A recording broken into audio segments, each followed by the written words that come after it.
Stunning news is breaking from Israel and Syria this week as Israel masterfully retrieves the entire archive, the entire file of its most famous spy, Eli Cohen, who managed to break through into the highest echelons of the Syrian army, the Syrian government, inside the cabinet, to be able to profoundly influence the outcome of the Six-Day War. Though he tragically was discovered and ultimately hanged in the gallows, he managed to save countless lives. Watch this amazing story.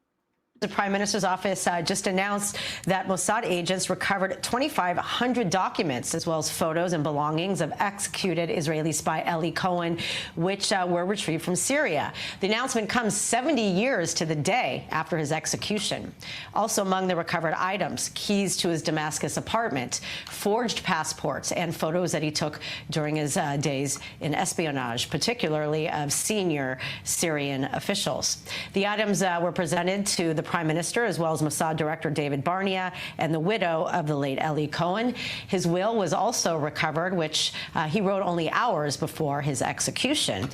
We have Ariel Osaran, our Middle East correspondent, back here to talk about this. Interesting timing, 70 years to the day, right after the release of Idan Alexander. So what does this tell us? Is this the first that we've even heard of an operation? I'm wondering if it's been ongoing for quite some time. Well, this is obviously ever since his execution on the day, May 18th in Damascus. There have been ongoing attempts till this day to retrieve not only his body, which still remains, it is unknown where he was buried, but any piece, excuse me, of information regarding his final hours, regarding his activity. This, according to the Prime Minister's office, is the entirety of the Syrian intelligence archive and file on Eli Cohen. So basically any information that was available following his execution in 1965. 60 years ago? 60 years ago, We yes. added 10 years. Yeah. So this is here. We're talking about letters to his wife, his original will that he wrote hours before his execution in the town square, the keys to his apartment, various intelligence items. The Prime Minister Netanyahu saying that the history has shown that Eli Cohen is Israel's most valuable spy. And the fact that now the Israeli public will receives, first the family receives these items, but hopefully they will be able to be on display for the Israeli public to learn about not only the commitment, but the importance of the value of the work that Eli Cohen did.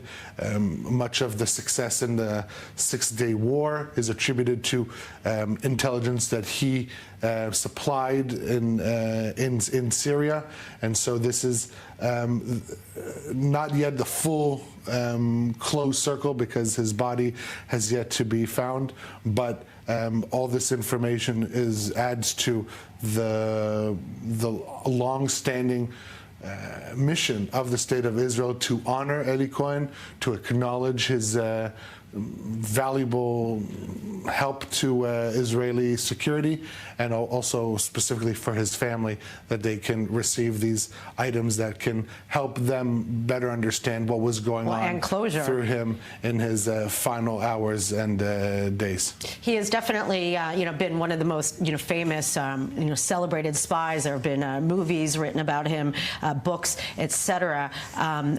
You have to wonder: has this been an operation that's had to be really underground, or is this something that's just been able to pick up with the fall of the Assad regime? Look, the Prime Minister's office dubbed this an operation. Obviously, when the Mossad is involved and has engagements with on Syrian ground or with the Syrian officials, it's an operation. But this wouldn't have been possible without the toppling of the Assad regime. I would imagine that we know that there are back channels between the new Syrian government and Israeli officials. This is one of the key issues that has been on Israel's mind over the past few decades, trying to find any lead that could help get the body of Eli Cohen or information of what happened to him, of these materials. And so I wouldn't be surprised if this was also received through some sort of communications with Syrian officials at the highest levels. Right, to help. And then the question will be, will they aid and abet in trying to recover his body? That'll be obviously the next wish and goal. Thank you very much, Ariel.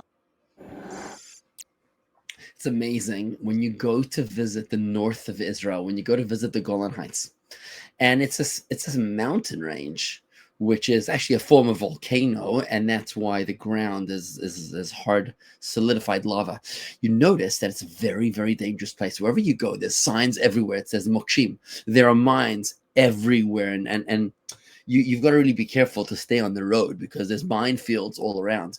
Now, what's extraordinary is that you realize that deep buried within the mountain range, overlooking the farms in the valley below, the Jewish farms below, are Syrian military outposts. They literally have tanks buried under the ground with just their turrets sticking out, ready to fire upon the Jewish positions below. When this was Syria, before the Six-Day War, when the Golan Heights were still in the possession of the Golan Heights. What Eli Cohen managed to do, brilliant, is that he, having infiltrated the highest echelons of the Syrian military and the government, he goes for a tour in this very restricted military area of the Golan Heights, and he notices that these fortifications are impossible to identify.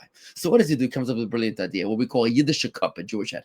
He tells the Syrians that it's not appropriate for our boys, the Syrian soldiers, to have to be baking in the hot sun. Why don't we plant leafy eucalyptus trees? They grow quickly and they create a lot of shade to be able to provide natural shade for the soldiers while they're waiting, while they're hiding in the fields, trying to protect the homeland, to protect Syria. The Israelis will never figure out what these trees are for, and thus the soldiers will be much more comfortable. Brilliant idea. That's what they thought in the Syrian echelons, and indeed they proceeded to plant trees wherever there were military installations, anywhere where the Syrians had successfully hidden their tanks and their tunnels and their their trenches and other military installations. Very, very difficult to fight a war uphill against military installations that are buried within the mountainside.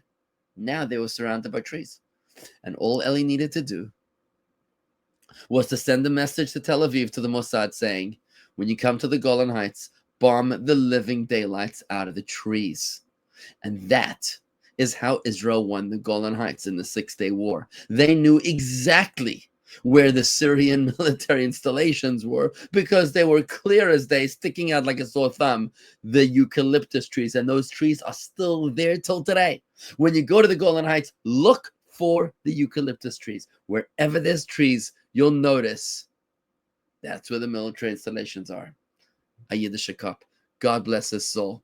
May he rise ever higher in heaven for the tremendous amount of lives that he saved.